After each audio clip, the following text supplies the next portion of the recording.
أهلا وسهلا بكم عشاق الكورة في مصر والوطن العربي. المياتش اللي جاي ماتش نار. مصر في مواجهة الأردن في دور ربع النهائي من كأس العرب. المباراة مش سهلة أبدا. في مفاجأة مهمة في تشكيل المنتخب. إيه اللي حصل في معسكر المنتخب؟ هل في إصابات جديدة؟ وهل هيتم تغيير طريقة اللعب بعد الأداء اللي شفناه في دور المجموعات؟ كل دهم هتعرفه دلوقتي.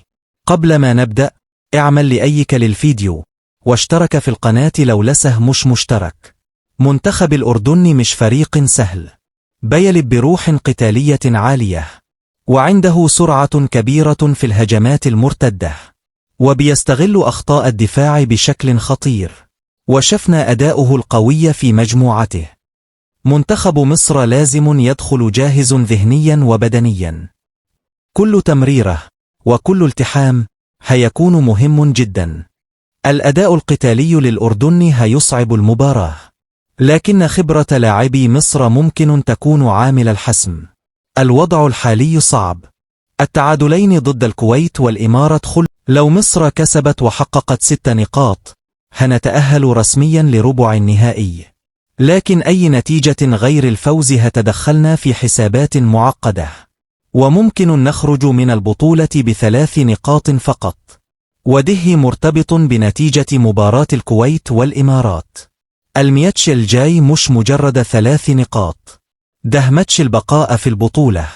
بعد مباراة الإمارات اللاعب شيكابالا قال تصريحات قوية انتقد فيها غياب الروح القتالية في الملعب، والتصريحات دي زودت الضغط على اللاعبين، وخلت ماتش الأردن اختبار حقيقي لإثبات الرجولة والقتال على تيشيرت المنتخب.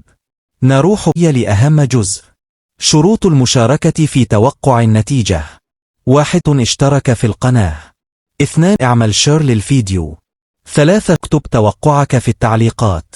الاختيار هيكون عشوائي لصاحب التوقع الصحيح. لو توقعت صح لكن ما عملتش الشروط بيتم استبعادك. التوقعات بتنتهي مع بداية المباراة. اللي هيكتب النتيجة الصحيحة بالضبط هيكسب 1000 جنيه مصري كاش. اكتب دلوقتي مصر كم الأردن كم. ما تنساش تعمل لأيك وشير للفيديو. أشوفكم على خير في التغطية القادمة.